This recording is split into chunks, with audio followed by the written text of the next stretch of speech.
contar um pouquinho da nossa história, como que a gente chegou a trabalhar com adolescentes, quando surgiu essa ideia. Então, a gente vai conversar um pouquinho aqui, bater esse papo, para vocês nos conhecerem melhor quando a gente fala que a gente ama adolescentes. Então vamos lá, a Dani vai começar falando. Desde a época que ela entrou na faculdade, já pensava em adolescentes, como que Não. foi? Não mesmo, nunca pensei em trabalhar com adolescentes. Sou formada em Ciências Biológicas, né, na universidade, meu curso superior é esse. E quando eu me formei, nunca imaginei que trabalharia com adolescentes. Mas quando eu formei, passou um mês, eu comecei a dar aulas, né, para adolescentes. Eu detestava, entrava numa sala, quase morria de raiva, porque eram 30 alunos, cada um de um jeito. Ninguém nunca tinha me ensinado a trabalhar com adolescentes, ninguém nunca tinha me falado como que era aquilo ali, porque na faculdade a gente não aprende isso, né? Não, ninguém fala. E nenhum professor sentou comigo e falou: olha, se ele gritar, você faz isso, se você perder o controle, você faz isso. Não. E foi no dia a dia, eu fui pegando o jeito, fui usando algumas coisas que eu já pensava em relação à educação. E tinha algumas questões que eu achava um absurdo que os professores faziam, né? Que alguns professores faziam, a gente não pode generalizar. E foi a trancos e barrancos que eu fui conseguindo chegar num nível que eu pudesse perceber, não é assim que funciona. Mas quando que isso aconteceu? Quando eu aceitei a questão de trabalhar com adolescentes. Eu fui convidada para participar de um acampamento para adolescentes, um acampamento de uma igreja, onde eu não conhecia zero adolescentes, conhecia zero pessoas. E nesse acampamento é que eu percebi, porque os adolescentes ficaram grudados em mim, e quando eu fui embora, eu chorava, eu falava: eu não quero ir embora daqui, porque eu gostei muito desses meninos, gostei muito desses adolescentes. E aí eu pensava: gente, mas não é isso que eu quero trabalhar, como trabalho, como financeiro. Eu não gostava, eu queria ser perita criminal, esse era meu sonho, ser perita criminal. Né? Até por causa da minha monografia na faculdade, que é o curso, o trabalho de conclusão que a gente tem que fazer, o meu foi nessa área. Então eu falava: não quer dizer que eu tenho empatia pelos adolescentes e eles comigo, que eu tenho que trabalhar com eles. Essa não precisava ser minha fonte de renda. Até por causa de... Era quase um hobby. Eu pensava: gente, eu posso fazer serviço voluntário, eu posso conversar com um adolescente aqui, eu falei: tá ótimo, eu já vou ficar satisfeita. Mas eu não quero trabalhar com adolescentes. Mas é uma questão que dá muita... A gente nunca sabe onde a gente vai chegar quando a gente escolhe a licenciatura. No meu caso, eu demorei muito para definir que eu queria fazer letras, porque eu sou formada em letras pela universidade aqui da nossa cidade, federal. E aí, a decisão de chegar num curso de licenciatura, pra mim, já foi muito difícil, que é o que a gente sempre fala pros adolescentes, né, gente? Vai mudar muito. Tem adolescente que chega pra gente e fala: não, é isso que eu quero. E já definiu a vida. Só que, no primeiro colegial, eu queria fazer engenharia elétrica, porque eu amava a área de física e meu tio é engenheiro elétrico. Então, juntou aquela coisa: ai, nossa, vou dar orgulho pro meu tio, o que às vezes muitos adolescentes fazem, que escolhe uma profissão baseada no que o pai gosta, no que a mãe gosta. E aí eu ficava muito em dúvida. Aí terminei o primeiro colegial, entrei no segundo, já não gostava mais de física, porque foi uma matéria que eu me dei muito mal.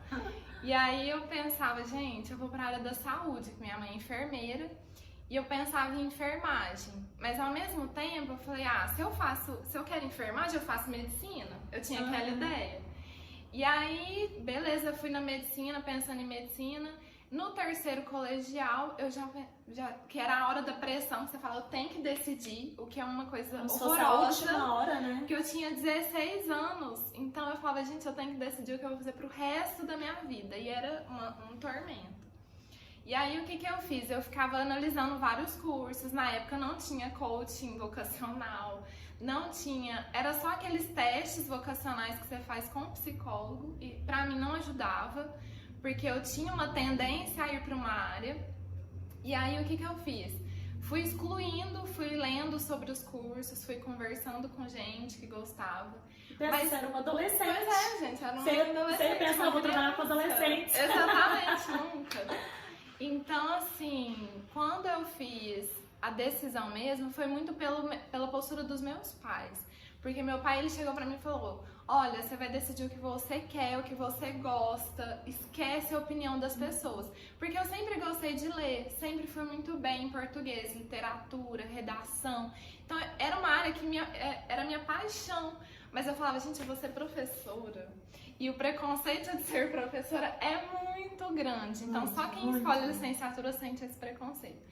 Então eu ficava assim, ai, mas é um curso fácil, meu pai pagou ensino médio pra mim pra eu escolher um curso fácil. Então é uma cobrança que todo adolescente faz, não tem jeito, principalmente adolescentes mais perfeccionistas. E aí eu falei, não, eu vou fazer letras, porque foi bem depois dessa conversa com meu pai. Então pra mim foi muito importante ter esse diálogo. Falei, não, eu vou fazer letras e eu não tô nem aí pra ninguém. E o que seu pai falou que te deu essa segurança? Foi um momento, porque eu lembro direitinho, foi um momento que eu fiquei muito mal nesse terceiro colegial por causa dessa pressão. Então eu fiquei muito ansiosa, que é o que os adolescentes falam hoje pra nós. Ai, professora, eu tô muito ansiosa, ou então nos nossos atendimentos. E eu sei muito bem como é, porque eu passei por isso. Então foi um momento que eu acordava fisicamente mal, então eu ficava com dor de cabeça. No final do terceiro colegial, dor de cabeça, eu acordava dando ânsia de vômito. Eu acordava parecendo que eu tava com uma virose. Era a sensação, mas tudo isso era psicológico, pela pressão de ter que decidir uma coisa que seria pro resto da minha vida. Era isso que eu tinha em mente. A gente sabe que não é pro resto da vida, você pode mudar. Mas eu ficava, gente, se eu errar o curso e eu vou perder 1 ano, 2 anos, eu sempre fui muito, muito bitolada com essa questão de perder tempo. E aí, quando meu pai chegou pra mim e falou, olha, você vai decidir o que você quer. E eu lembro direitinho que eu tava no banheiro passando mal. E ele me falou isso. Então é muito importante que o pai e a mãe, no caso, eles tenham essa postura com o adolescente. Porque pra mim foi isso.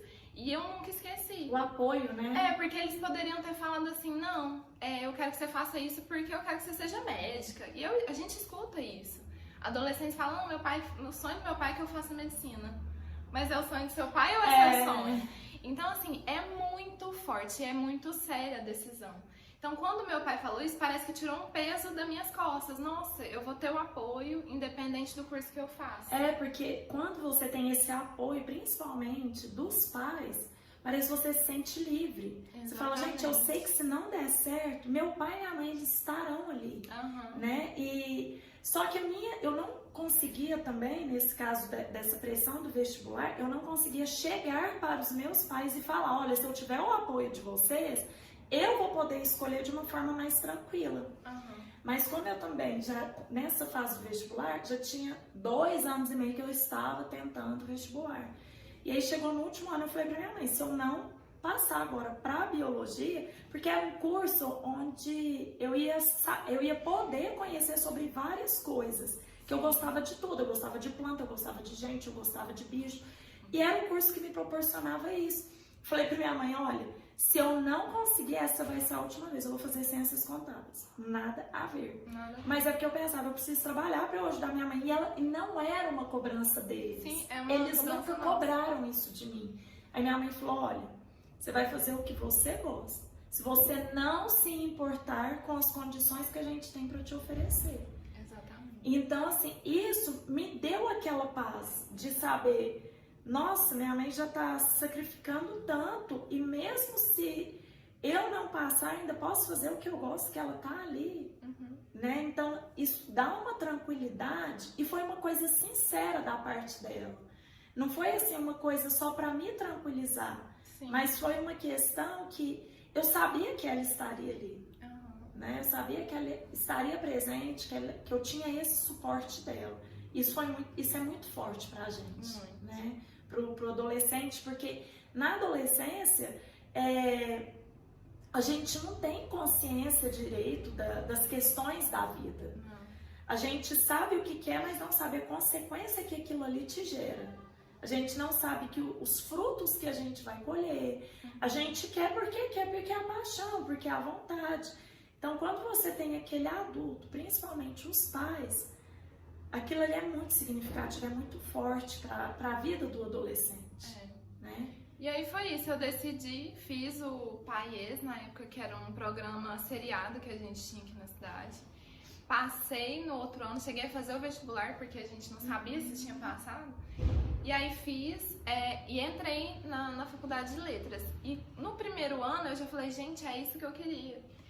E não preocupei com o que os outros falavam mesmo. E é isso que a gente sempre fala para o adolescente, olha, não escuta o que o outro fala que dá dinheiro. Não escuta que não existe isso. Ah, que curso que dá dinheiro? Ninguém dá dinheiro, né, gente? A gente fala isso pros meninos, ninguém dá dinheiro.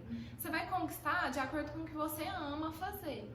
Então não adianta escolher um curso porque é status, porque ganha dinheiro. Não. Você tem que escolher uma coisa que você goste. Você vai trabalhar muito? Vai trabalhar do mesmo jeito, mas tem que ser uma coisa que você goste. Então eu fiz letras e aí no primeiro ano eu já amava o curso, porque eram matérias que eu sempre gostei, eu aprofundei em algumas matérias, então pra mim foi essencial. E durante o curso eu já praticava muito a questão de dar aula. Comecei dando aula para crianças, né, nos projetos que a gente tinha, e foi muito bom, porque eu não sei no caso da biologia, mas a gente não tem contato com a sala de aula muito frequente se você não faz parte de alguns projetos, o que é um erro, porque você sai do curso e você depara com uma sala com 30, 40 meninos que você não sabe como mandar eles ficarem quietos. Então, assim, no primeiro dia que eu entrei, porque aí eu passei no concurso da prefeitura aqui da cidade e assumi o cargo e fui para uma escola de uma periferia aqui. E eu fiquei, assim, em choque, porque eu não tinha noção da realidade de um professor. Por mais que eu tinha feito estágio, mas eu fiz um estágio com o meu professor sentadinho lá no fundo. O aluno fazia bagunça, ele levantava e arrumava a sala. Então, ou assim, não, né? Ou deixava e a gente dava um Hoje jeito. era só grito e gerava mais estresse, né? Exatamente. Então, assim, quando eu entrei na primeira sala de aula, que aqueles alunos, assim, de uma realidade totalmente diferente da que eu já tinha entrado, assim, numa sala. Alunos muito agitados, de uma realidade social muito diferente da minha. Então, eu não consegui falar na sala. Por isso que às vezes eu fico, gente, a comunicação realmente é o centro.